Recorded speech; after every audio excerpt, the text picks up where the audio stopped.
he is committed of his own level of service, and that will remain true. So often all you see is the... Behind the palace walls, a quiet revolution unfolds. Prince William prepares to ascend the throne, while Princess Anne reveals King Charles's deeply personal last wish. What secret could unite the family in this moment? This tender revelation has everyone talking, especially William and Harry. Join us as we explore Princess Anne's heartfelt disclosure of the king's final desire, a father's parting hope. The letter that changed everything. When Princess Anne entered the grand room, the atmosphere shifted instantly. Conversation stopped. Glasses clinking, laughter, music, all faded into silence. No one needed to be told to hush. The look in Anne's eyes and the letter she held said it all. Something big was about to unfold. Without a word, Anne moved with quiet grace to the center. Her face was calm yet serious, holding something fragile and important. The tension grew as family members gradually gathered around her, concerned, somber, and sensing the weight of the moment. This wasn't a message for the public or the press.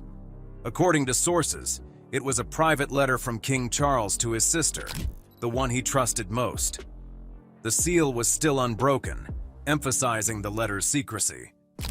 Anne waited until everyone was together before breaking the seal.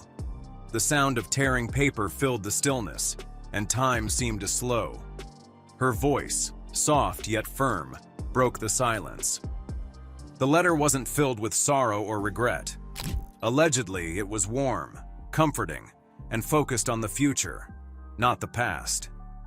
King Charles reportedly emphasized the importance of family unity, expressing deep confidence in Prince William's readiness to lead. Over the last year, William had quietly taken on more duties, proving himself without fanfare. But the king didn't just ask them to follow William. He urged the family to support, advise, and stand by him. It wasn't about titles or ceremonies, but resilience, love, and connection. William, despite his strength, was not meant to carry this alone. Tears fell as Anne read on. Tears not just for the loss, but for the powerful plea for kindness, peace, and loyalty. When the letter was folded, silence remained. No applause, no words, just an unspoken vow to honor the king's final wishes. This letter wasn't a farewell. It was a call for a new beginning, a reminder that love and unity can heal even the deepest grief. But the question remains, why Anne? Why not Parliament? Why not Camilla? The answer lies in Anne's unique role, quiet, steady, and trusted above all. Princess Anne, the quiet backbone of the monarchy. Princess Anne stands apart in the royal family, not by seeking the spotlight, but through her unwavering dedication and quiet strength. While headlines often swirl around others, Anne simply gets the work done, day after day, without fuss or fanfare. From the age of 19, Anne's commitment was clear. Accompanying Queen Elizabeth and Prince Philip on official visits to Australia and New Zealand, she demonstrated a work ethic that would define her life. Unlike many royals who occasionally seek the limelight, Anne's public appearances are purposeful, always focused on service rather than fame. During the 1970s, she became one of the busiest royals, attending over 500 events in a single year. Some questioned whether the royal family worked hard enough, but Anne's tireless efforts were undeniable. She traveled extensively, met countless people, and carried out her duties with grace and seriousness. Her role as president of Save the Children UK, starting in 1970, was no mere title. For nearly 5 decades, she actively visited children in need and raised awareness in crisis areas, an allegiance that showed her genuine compassion. Anne's steadiness contrasted with family scandals that made headlines. She never sought approval or drama, just the right thing to do. This honesty earned her respect from both the public and her peers. When Queen Elizabeth passed in 2022, Anne quickly embraced her duties with renewed focus.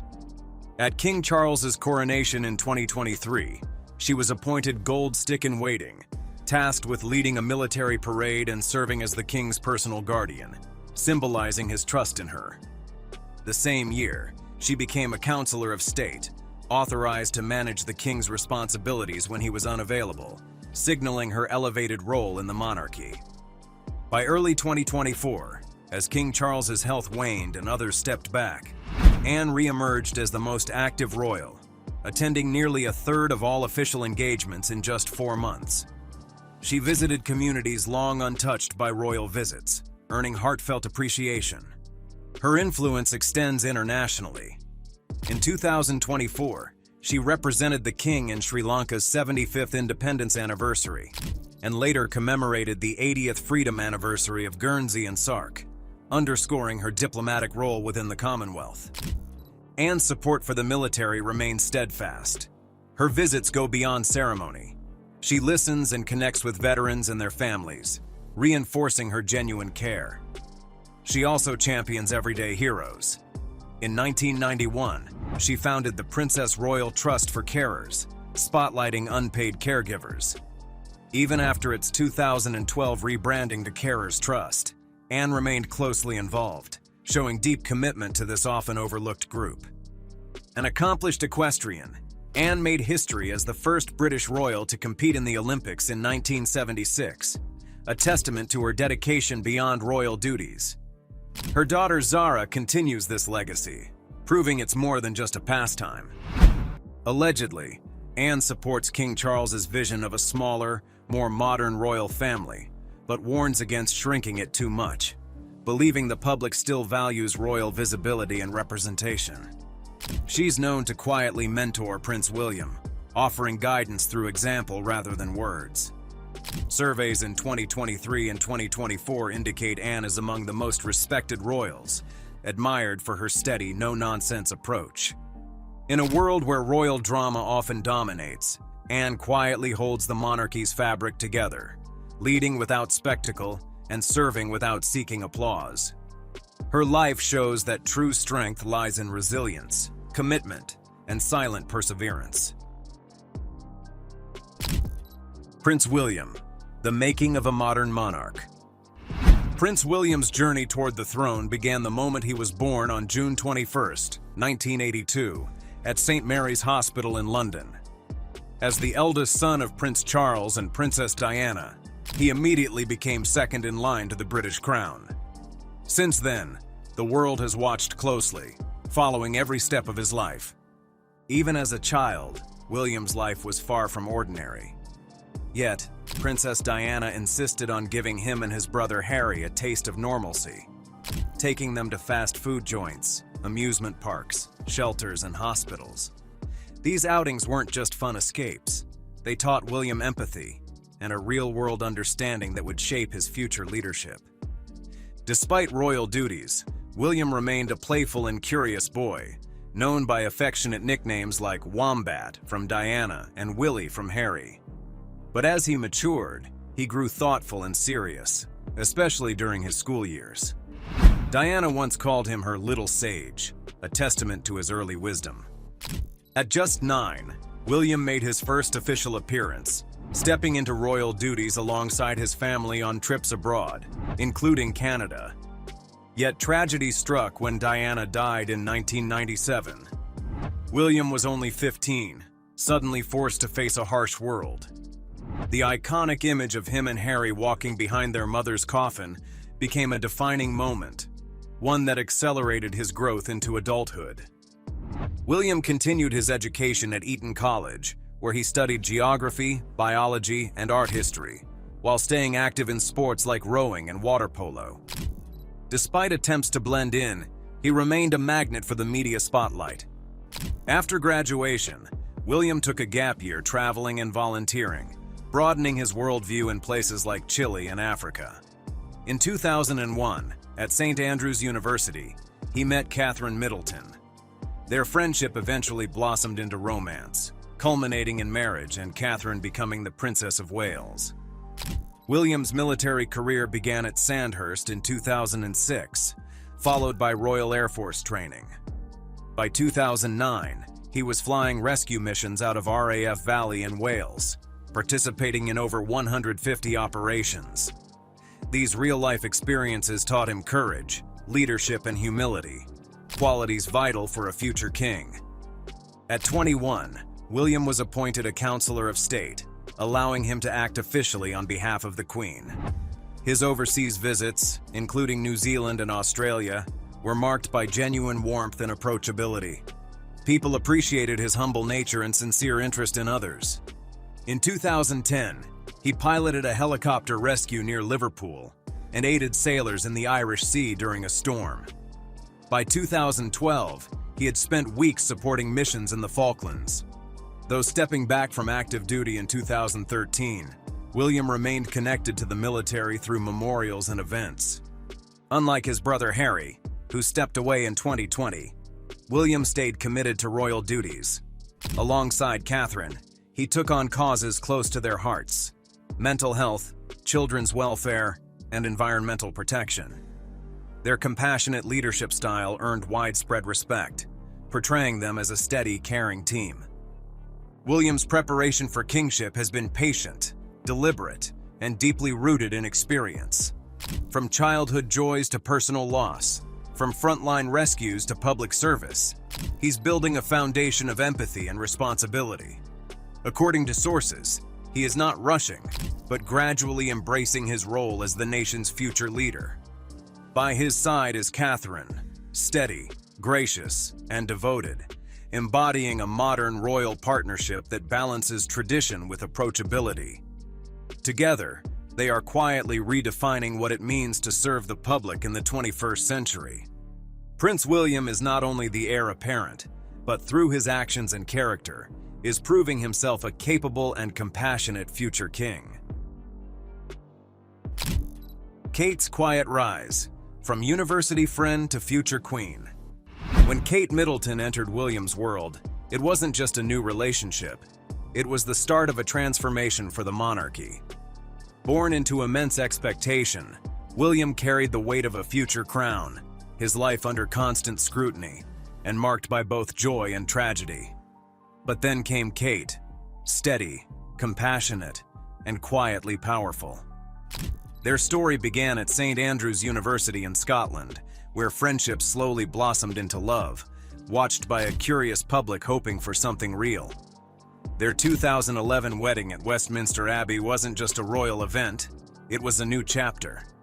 Kate didn't just become William's wife, she became his partner in service and life. She stepped into royal duties with grace, never chasing the spotlight but bringing genuine warmth to every encounter. Early on, the couple turned their wedding gifts into charitable donations, supporting causes close to their hearts: children, military families, and health initiatives. This set the tone for Kate's approach: action over appearance. Kate quickly gained recognition for her work, focusing on mental health, addiction support, and using art to heal. Her passion for photography gave the public heartfelt glimpses into their family life, showing a down-to-earth side rarely seen in royalty. Together, William and Kate toured the world, connecting with people through sincerity and kindness. Their first major post-wedding trip to Canada drew huge crowds, with William reminding many of his late mother, and Kate's charm winning hearts. As Kate took on solo engagements, her confidence and empathy shone. Her first speech at a children's hospice revealed a quietly powerful advocate committed to making a real difference. Their family grew with the births of Prince George in 2013, Princess Charlotte in 2015, and Prince Louis in 2018, moments celebrated by a nation hungry for hope and continuity. The couple chose privacy for their children, settling in peaceful locations away from the spotlight, yet sharing genuine family moments that resonated with the public. Bedtime stories and garden laughter made royalty feel relatable, reminding everyone that behind the titles are real parents and children. During the pandemic, William and Kate adapted quickly, hosting video calls with frontline workers and embarking on a heartfelt train tour across the UK to thank essential workers. Their efforts weren't just symbolic but deeply sincere, strengthening their bond with the people. Despite challenges and criticism, Kate's presence has been a source of joy and balance for William, helping him carry the heavy crown ahead. Together, they are quietly reshaping what it means to be modern royals, balancing tradition with authenticity and royal duty with real human connection. According to sources, Kate's rise in the monarchy is more than a fairy tale romance. It's a testament to dedication, resilience, and the power of partnership. The quiet shift. William's rise amid royal uncertainty. After their 2011 wedding, William and Catherine quickly settled into royal life, impressing many with their genuine warmth and approachability. Their early tour of Canada set the tone, friendly, relatable, and sincere. Kate's first official U.S. visit further endeared her to the public, showing a graceful side of royalty rarely seen before. The couple's 2012 Asia-Pacific tour, commemorating the Queen's Diamond Jubilee, marked another milestone. Catherine's first speech abroad at a Malaysian children's hospice revealed her deep compassion and commitment to service. In 2014, young Prince George stole hearts during the family's Australia-New Zealand tour, blending official duties with playful moments that charmed locals. Kate steadily took on more royal responsibilities, attending events solo and connecting with people through her down-to-earth nature. When Queen Elizabeth passed in 2022, Catherine became Princess of Wales, embracing the role with quiet strength rather than trying to replicate anyone else. William and Catherine's teamwork shone through initiatives like the 2016 Heads Together mental health campaign, where William's openness about personal struggles was both surprising and impactful. In 2020, William launched the Earthshot Prize, an ambitious project awarding €1 million annually to innovators protecting the planet, symbolizing a shift from royal symbolism to meaningful action. As King Charles faced health challenges starting in early 2023, William stepped up, taking on more public duties and delivering speeches that showed readiness to lead. His dedication to causes dear to Princess Diana's memory, like Centerpoint, where he even experienced homelessness firsthand, kept her spirit alive. The couple embraced modern communication, using social media to engage younger audiences while maintaining royal dignity, gently modernizing the monarchy. William's leadership is deliberate, balancing respect for tradition with a vision for a more empathetic, connected future. Many speculate his reign will focus on unity, compassion, and strength. But the pressing question remains: when will William ascend the throne? And how soon? In January 2024, Buckingham Palace announced King Charles was hospitalized for routine checks related to an enlarged prostate. Initially, the public was reassured that it was minor. However, sources later revealed a more serious development. Further tests uncovered cancer. The palace disclosed it was not prostate cancer, but kept details private, fueling public concern. Despite his illness, Charles remained involved in private royal duties, supported by Queen Camilla's steady presence. March 2024 brought a hopeful sight: Charles attending Easter service in Windsor, appearing tired but resolute. By April, officials announced his health was improving, and he would gradually resume duties. Yet, setbacks followed in March 2025 with another brief hospital stay due to treatment side effects, prompting cancellations and increased public worry. Through it all, King Charles persevered, signing documents, attending meetings, and even making a brief surprise visit to Canada in May 2025. While his speech and meetings were well received, the unusually short visit sparked speculation about his true condition. As the monarchy watches and waits, William's steady rise continues, preparing for a future that might arrive sooner than expected. Health shadows and royal questions: the weight of the crown. In late 2024, Queen Camilla's health took a sudden turn during a royal tour of Australia and Samoa. By November, she had been diagnosed with pneumonia, a serious lung infection that often proves especially draining in older adults. The diagnosis forced her to cancel a string of planned royal engagements. Though she recovered, palace sources revealed she remained fatigued for months. Her absence was notable during key events, most especially in December, when she was forced to pull out of nearly all appearances during the state visit of the Emir of Qatar. The cancellations triggered renewed public concern about the long-term stability and health of the monarchy. In April 2025, a deeply symbolic moment took place. King Charles III and Queen Camilla made a surprise trip to the Vatican to meet Pope Francis, who was also recovering from pneumonia. The visit coincided with their 20th wedding anniversary and came at a time when both figures were visibly weakened by illness. Just 12 days later, Pope Francis passed away. The rare and emotional encounter between the two leaders, both in their advanced years and battling health issues, was seen by many as a poignant reflection on legacy, mortality, and the shifting chapters ahead for global institutions, including the British monarchy. As King Charles and Queen Camilla managed their own health issues, attention began turning more seriously toward Prince William. According to royal insiders and close observers, the heir to the throne began taking on an increased share of royal responsibilities. He attended more public engagements, met with foreign dignitaries, and began filling in for his father at critical moments. Notably, he did this with little fanfare, relying on quiet confidence rather than spectacle. His composed and compassionate demeanor impressed many, leading to renewed calls from some quarters that William may be more than ready to assume the crown if circumstances required it. By mid-2025, subtle yet undeniable shifts were underway in the royal household. While there was no official proclamation of succession or abdication, Prince William's elevated role sent a clear message. The monarchy was quietly preparing for transition. Historically, abdication is rare in Britain.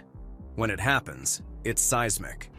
The crown is more than a golden headpiece. It's a contract, a symbol of history, responsibility, and sacrifice.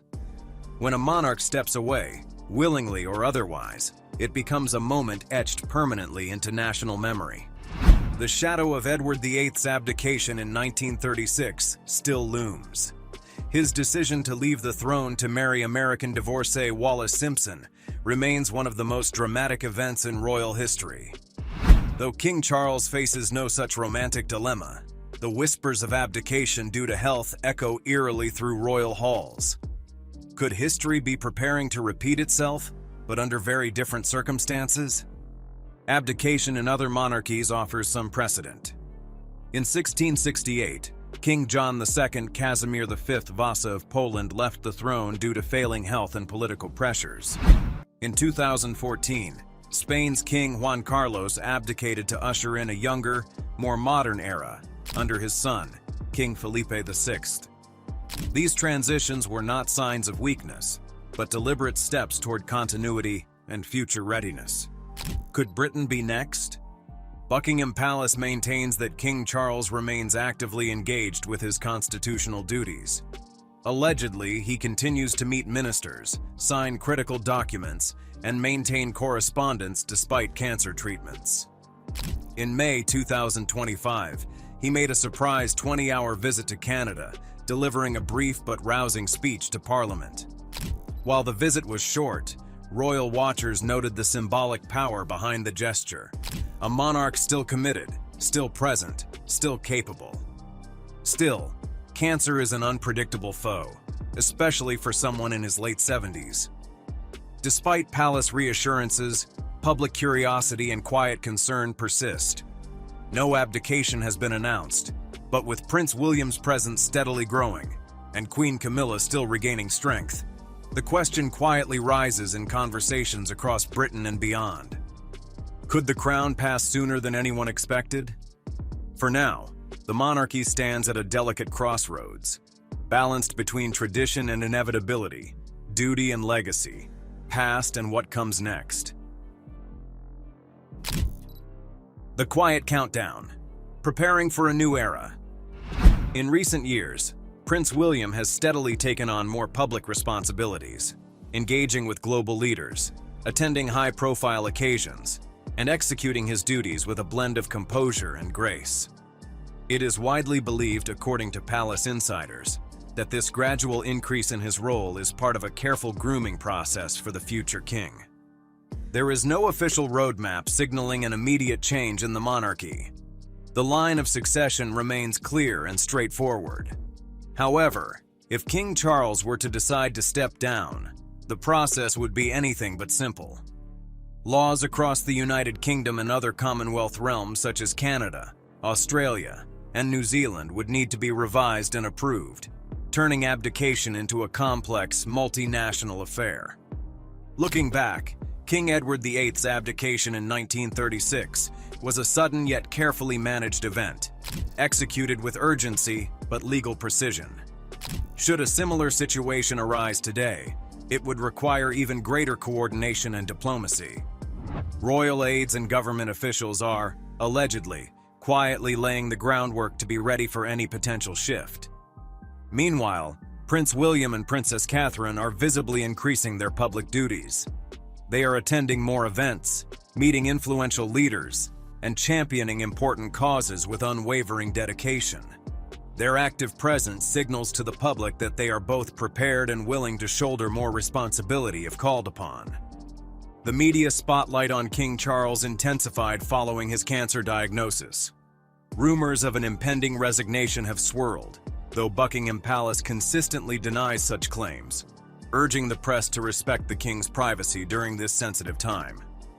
Despite the speculation, the palace insists the king remains committed to his role and continues to perform his duties diligently.